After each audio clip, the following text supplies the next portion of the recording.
It's almost like it's this hidden file. That's Sonia Houston, the daughter of Gloria Lofton, one of the victims Raul Meza is guilty of murdering, when we spoke with her about the internal investigation into a detective's mishandling of her mother's case. Why is it so hidden?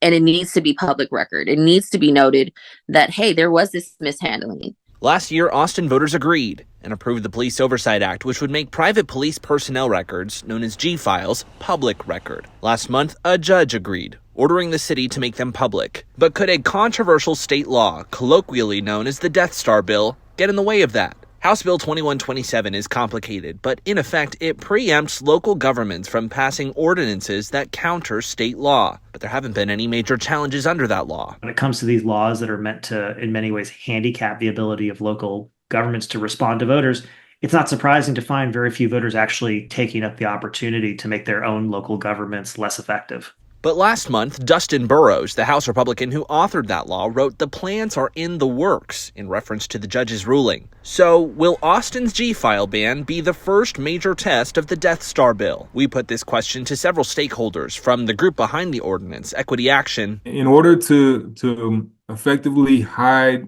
police conduct records again, the state legislature would have to pass another law. To Mayor Kirk Watson. None of us are running scared of the Death Star bill as it applies in this situation. Much of that comes down to the wording of the state law, which says police departments may maintain personnel records. Stakeholders say that may gives local governments room to make their own decisions. But that could change if the legislature does scrutinize the Death Star bill even further.